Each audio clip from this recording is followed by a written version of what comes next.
Welcome to the Advancing Entrepreneur. This show is all about surrounding yourself for success. Hear stories of building traction, gaining acceleration, and creating results from successful entrepreneurs who have surrounded themselves with other successful entrepreneurs. And now, here's your host, Annette Nightingale James.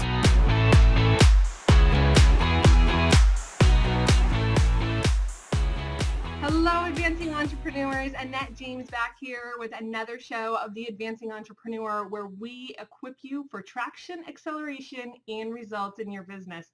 Today, I am joined by a fellow podcaster, Jeremy Montoya. Good morning, Jeremy. Good morning, Annette. How are you? I'm so good. I'm so excited that you're here and that you're going to share with our audience what you're doing in your business to surround yourself with entrepreneurs and keep yourself motivated and moving forward. Let me give you a quick introduction, and then I'm going to turn it back over to you so that you can expand for our audience. Sounds good. Jeremy Montoya is the host of the brand new show, The Montoya Experiment, and is a serial entrepreneur. Jeremy, you got to tell us some more about that. Yes. So first, thank you so much for having me here. I'm pumped and stoked to chat with you and some of your listeners and audience. I do a couple things in terms of podcasting and being an entrepreneur, and I stay pretty busy. My most recent endeavor and what I'm most stoked for right now is a video and audio show I'm doing called the Montoya Experiment. And what I'm really trying to do is help people to expand their minds while also testing their personal boundaries, the boundaries of society, and just really figuring out where in our lives we can become better and figure out more to do. And on top of that, I do social media for clients and for myself, and I have a ton of fun doing it. So very cool, very cool. I'm just really curious, and I'm thinking maybe the audience is too, so I'm going to deviate from the script a second. Give us an example of pushing the bounds of our society. Like what would you, are you personally kind of like running experiments on yourself, or you're going to go test something and then you're going to share your experience? You know, my whole life is an experiment, but what happens, right? What happens most often is that we live and we become in a routine of the same habits and the same behaviors. And often we're unable to grow, change, and evolve because of it. And so what I really want for people to do is take a look at their entire day, figure out where a fine comb needs to go through and start making some sacrifices, some small changes, and figuring out those things. And then in terms of society, I think there's a lot going on the world's stage that's fed to us often through the news, that's fed through us through word of mouth. And we have to be very skeptical of those things. And with this new connected world, we especially have to be careful because there's so much opportunity for that to not be honest, or for it to be too trusted from the beginning. And that's kind of the start of how I would like for people to end up, challenging the limits of society and themselves. I love it. I love it. All right, very good. Well, tell us. We often talk on the show about what it takes to kind of be an entrepreneur and push through roadblocks and push through kind of the energy that it takes every single day to keep moving. Tell us what drives you every single day, Jeremy. I think a big part of that is starting in the morning for me is just being thankful and gracious, just understanding the opportunity I have, the fact that I was able to sleep on a bed and not out in the rain, the fact that, I woke up with food, that I'm taken care of, that I live in this country where, I'm free to do what I want and chase my dreams and those things. And I'm super blessed for those things. I woke up alive, I woke up okay, and there's other people who didn't. And when I start with that, I feel invincible because it just puts everything into perspective right from the beginning. I love that. I think that is so awesome. So tell us a little bit about what led you to the business that you're in now. And you can talk about either the podcasting or if you've been in social media a little bit longer, whatever kind of business you're focusing on right now. What led you into that business? What was different too? I want you to share with our audience when you conceived of the idea for the business, what was different than that from reality? Because there's a lot of people that get into business and they're like, this isn't what I thought it was going to be. And I just don't want them to think that they're alone, that there are ways to overcome that. So tell us a little bit about what led you to where you are now. Absolutely. Well, the first part of that is that I had a business fail. I started a clothing line as one of my first officially filed businesses with, corporate status and stuff like that. I started that with a friend. I had a really good time, and I learned that I didn't really have a viable business. I didn't know what marketing was. I didn't know the difference between marketing and advertising. And if you don't know, definitely check into it. Yeah, big difference. And that's what really started me down this hill of, okay, well, what do I want to do? What do I want to bring into the world? How do I want to affect people, my generation, so on and so forth? And in terms of podcasting, I started about this time last year, but I unfortunately didn't get to launch it until April. So I sat around stuck in the learning phase, like a lot of us do when we're new to a new business.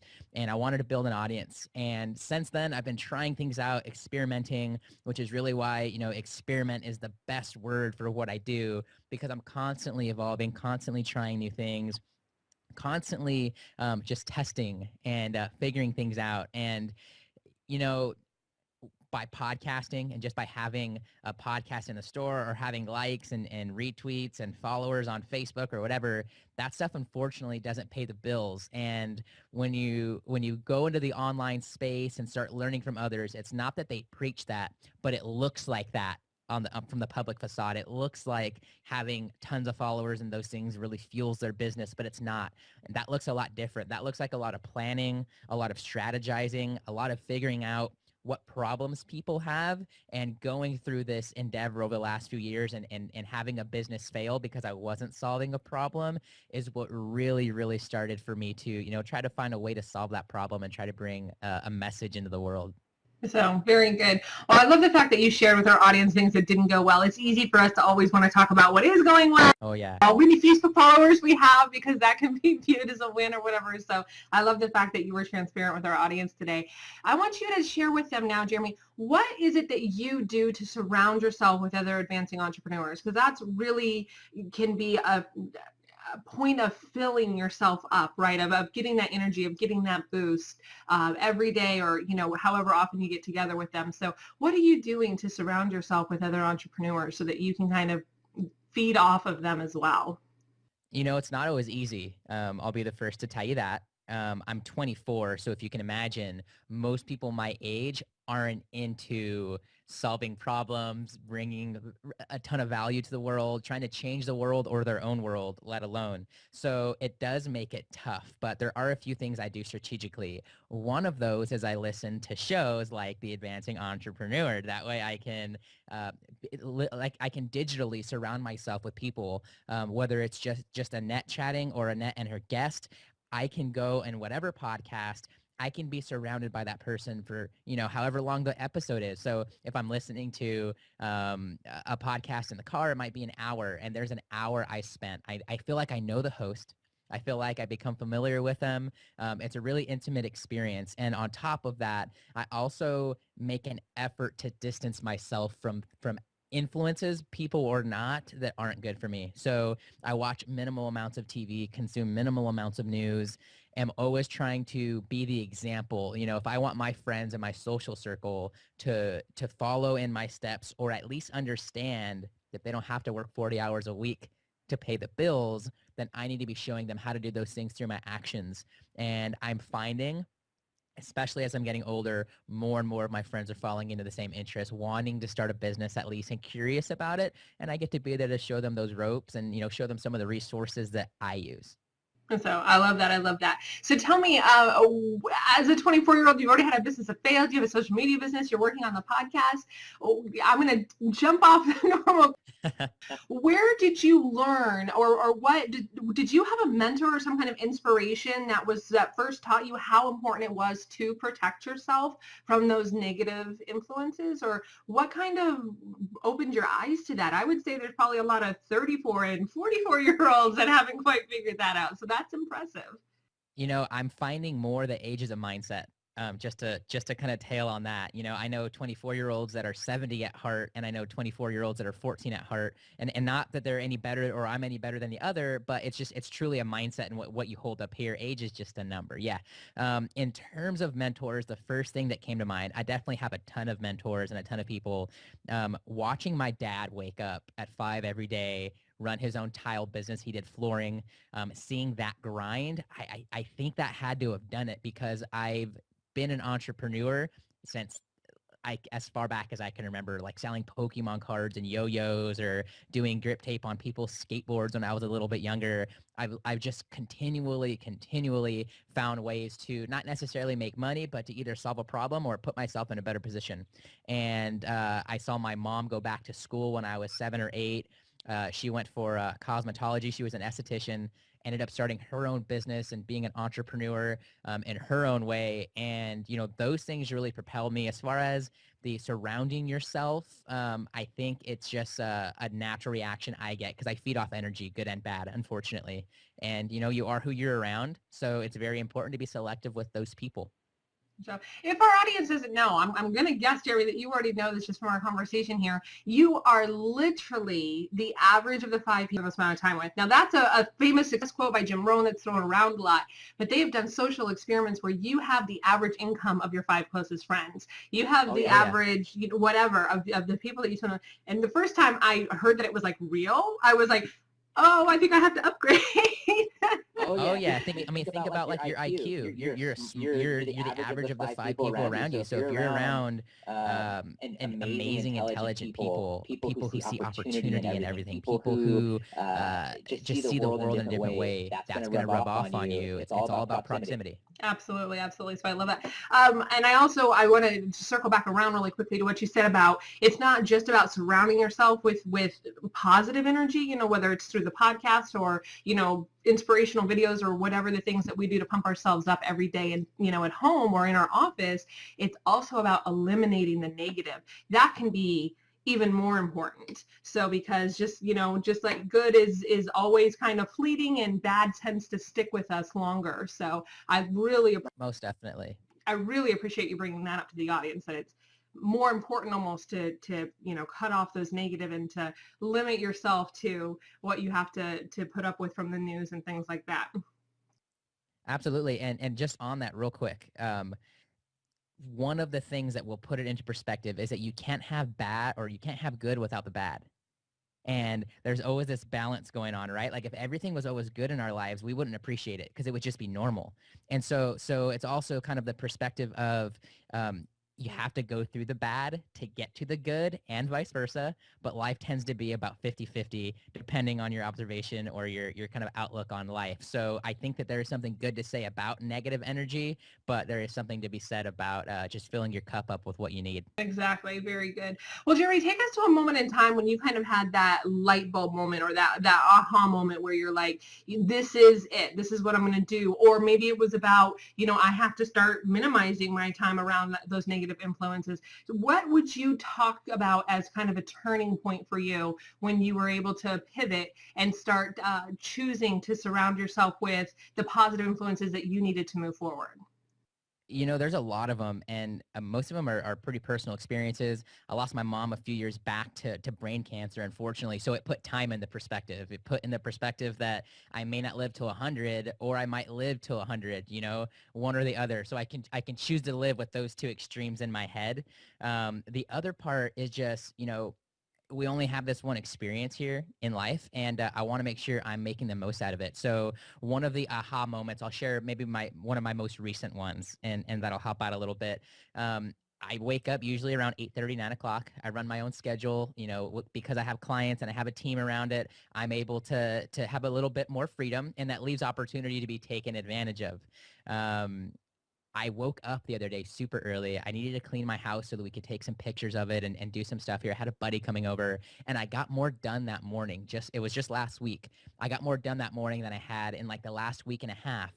And that last week and a half was pretty productive. So it was like mind-boggling how much I had done.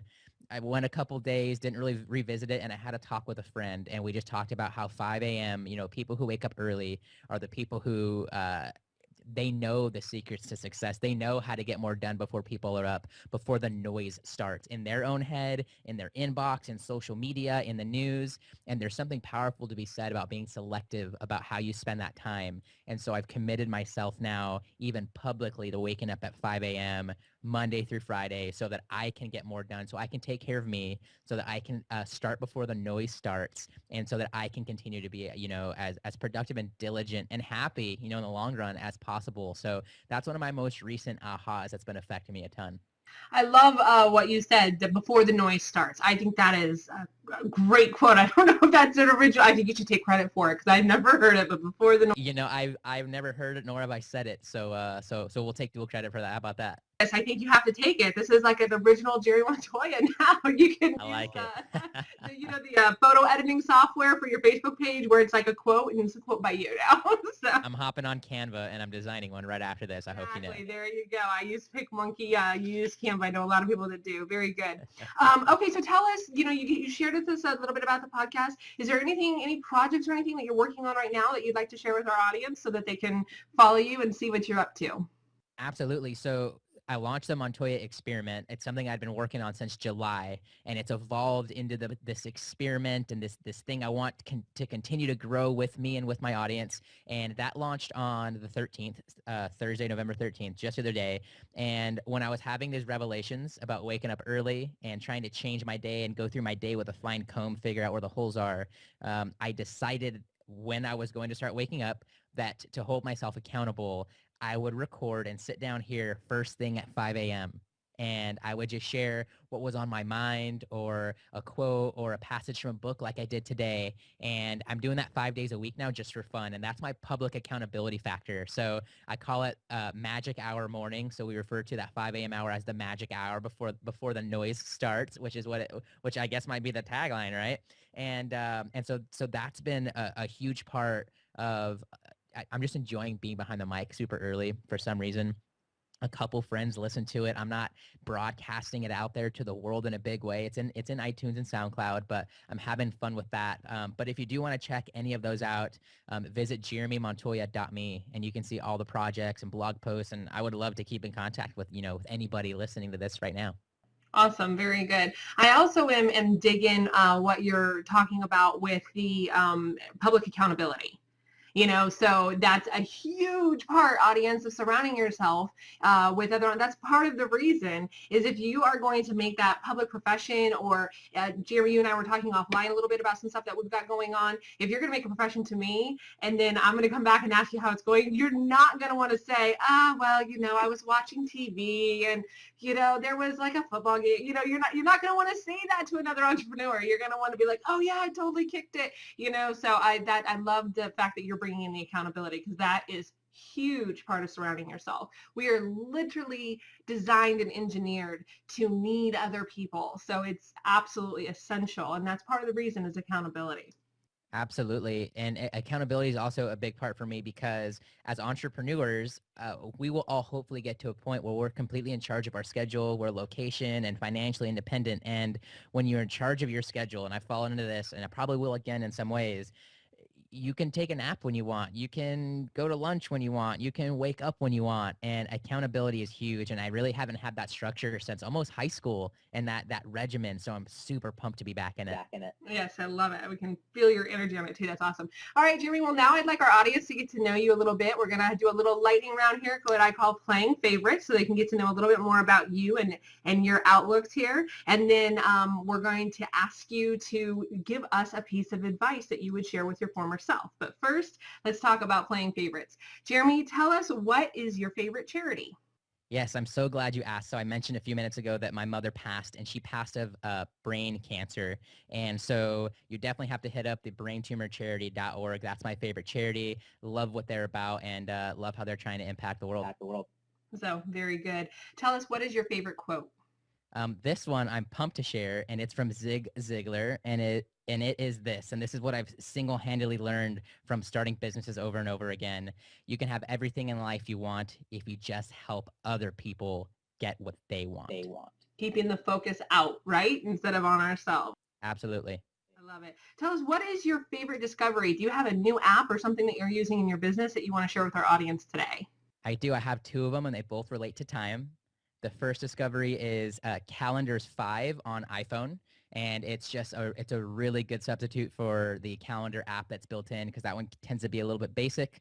But the big one that I'm loving in terms of tracking my time. I have not found anything good besides this one. It's called Hours. It's a blue app, and it allows for you to very quickly on your phone track when you start your next task, and you can have in just the tasks in your day, and you can tap on it, and it will basically end up calculating and exporting for you how much time you're spending on those things. And it's crazy to start looking as you start getting good at tracking where your time really goes, and it puts it into perspective. And that's been really exciting me lately, because it makes me excited to be productive and to do things and make that timer go where I want it.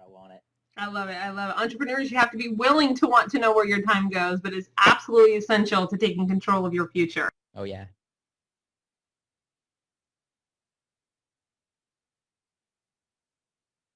Absolutely. And it does the trick every single time. It's a song called Donald Trump, and it's by a gentleman named Mac Miller. And that song just gets me excited. If I'm having a down day, I'm usually listening to podcasts in the morning, but if I'm having a down day and I'm just not into the learning right then, I'll put on some of that, and it just gets me really pumped and fired up. So very cool. What is your favorite business book? Favorite business book is the one that started me off. Hands down, it's The 4-Hour Workweek by Tim Ferriss. If there was only 2 books you had to read as an entrepreneur, one would be The 4-Hour Workweek, and in my opinion, the other one would be a book like The Secret or Napoleon Hill's Think and Grow Rich. I have that book sitting right over there. I was actually getting ready Heck yeah. review on it. I'm like, oh, this is good stuff, but it's dense too. So I was trying to simplify it down a little bit. All right, very good. Well, now it's time for you to share with us, what is the one piece of advice that you as yourself today would give that version of yourself that started your very first business? Then I want you to tell our audience where they can find you, and then we'll say goodbye. Absolutely. And I'm sure I'm going to end up getting to this point in my life again and having to take my own advice. So I'm not the professional at this at any rate, but the advice to myself constantly comes back to this.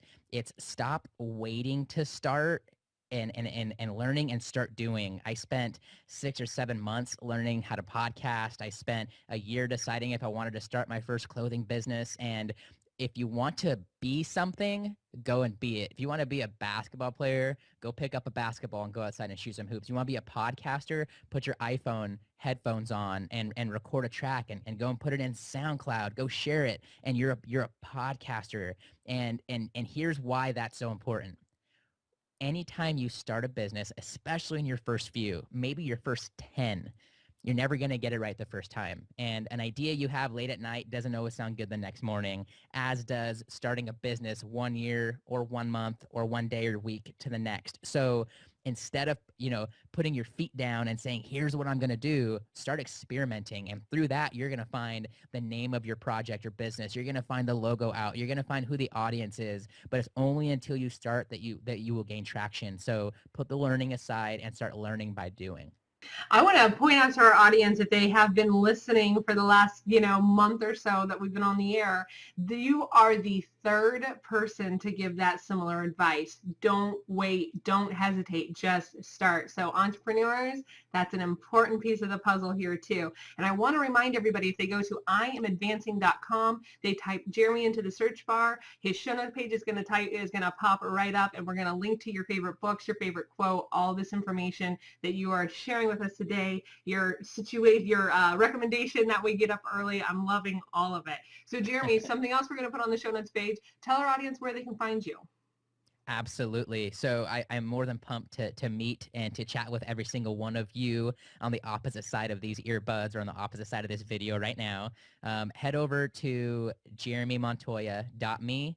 I'm always also hanging out over on Twitter, and my handle is at JVMontoya. Would love to connect. Very cool. Very cool. Jeremy, I have so enjoyed spending this time with you. I am sure our audience has as well. And don't forget, audience, you have now surrounded yourself with other entrepreneurs who are advancing. So entrepreneurs, advance. Thank you so much, Annette. Thanks, Jeremy. Thanks for listening to this episode of The Advancing Entrepreneur. If you enjoyed it, leave us a rating and review. Not only will it make our day, you'll also be helping others find this show and advance their own careers. Once you're done, be sure to head on over to iamadvancing.com and join our community to learn what it takes to be an advancing entrepreneur and surround yourself for success. Thanks again, and get ready to advance.